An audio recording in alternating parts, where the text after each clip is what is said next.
ഹരി ഓം. കൽക്കിരൂപികളായിരിക്കുന്ന എല്ലാ നാരായണന്മാർക്കും NSK ബ്രഹ്മഗീത പാഠത്തിലേക്ക് സ്വാഗതം. ഞാൻ നിങ്ങളുടെ സ്വന്തം ഷീലായപ്പൻ.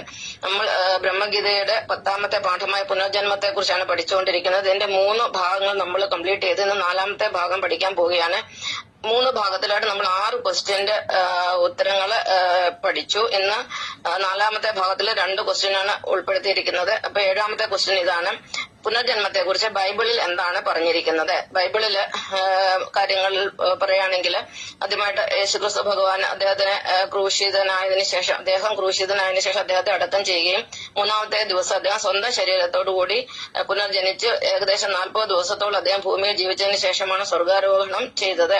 ഇത് എല്ലാവർക്കും അറിയാവുന്ന കാര്യമാണ്. ഇവിടെ പുനർജന്മമാണ് സൂചിപ്പിക്കുന്നത്. അടുത്തതെന്ന് പറയുന്നത്, യേശുക്രിസ്തു ഭഗവാൻ ഇവിടെ ജീവിച്ചിരുന്ന സമയത്ത് തന്റെ ശിഷ്യന്മാരോട് പറഞ്ഞിരുന്നു, ലോകാവസാന കാലത്ത് ഞാൻ വീണ്ടും വരുമെന്ന്. അതിന്റെ അർത്ഥം വീണ്ടും വരിക എന്ന് പറഞ്ഞാൽ പുനർജനിക്കുക എന്നാണ്. ലോകാവസാനം എന്ന് ഉദ്ദേശിക്കുന്ന കലിയുഗത്തിന്റെ അവസാനമാണ്.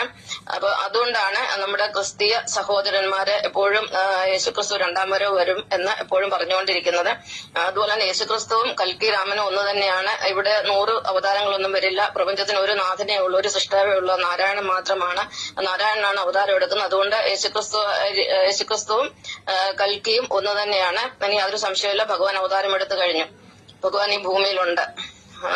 അടുത്ത ക്വസ്റ്റ്യൻ എന്ന് പറയുന്നത് 8ാമത്തെ ക്വസ്റ്റ്യൻ ആണ്. പുനർജന്മത്തിന്റെ ഇപ്പോഴുള്ള തെളിവുകൾ എന്തൊക്കെയാണ്? ഇപ്പോഴുള്ള തെളിവുകൾ എന്ന് പറഞ്ഞാൽ കഴിഞ്ഞ 4 യുഗങ്ങളെ കുറിച്ച് അറിയാമല്ലോ. സത്യയുഗം, ത്രേതായുഗം, ദ്വാപരയുഗം, കലിയുഗം. ഇത് കലിയുഗമാണ്. കഴിഞ്ഞ 3 ജന്മത്തിൽ ആരൊക്കെ ഇവിടെ ഉണ്ടായിരുന്നു അവരെല്ലാം വീണ്ടും പുനർജനിച്ചിട്ടുണ്ട്. അവരുടെ പേര് ഞാൻ പെട്ടെന്നൊന്ന് പറയാം.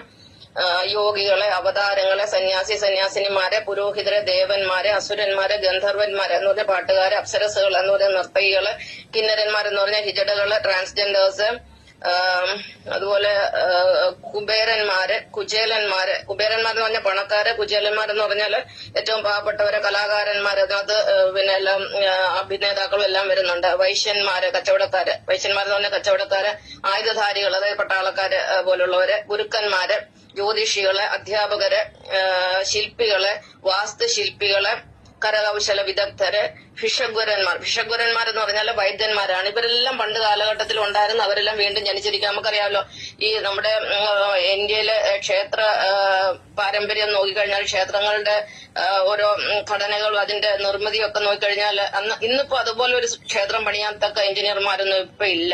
അപ്പൊ അന്നത്തെ എഞ്ചിനീയറിംഗ് എത്ര വലുതായിരുന്നു. അതുപോലത്തുള്ള അവരെല്ലാം പുനർജനിച്ചാണ് ഇന്നുള്ളവർ. അല്ലാതെ പുതുതായിട്ട് ഇവിടെ യാതൊന്നും ഉണ്ടാകുന്നില്ല. കാരണം ഈ ഭൂമിയോ ആകാശമോ വെള്ളമോ പിന്നെ അതെങ്കിൽ അഗ്നിയോ ഒന്നും പുതിയതല്ല. വായു എല്ലാം പഴയത് തന്നെയാണ് ഇപ്പോഴും ഉള്ളത്. അതുകൊണ്ട് പണ്ടത്തെ മനുഷ്യർ തന്നെയാണ് പുനർജനിക്കാണ്.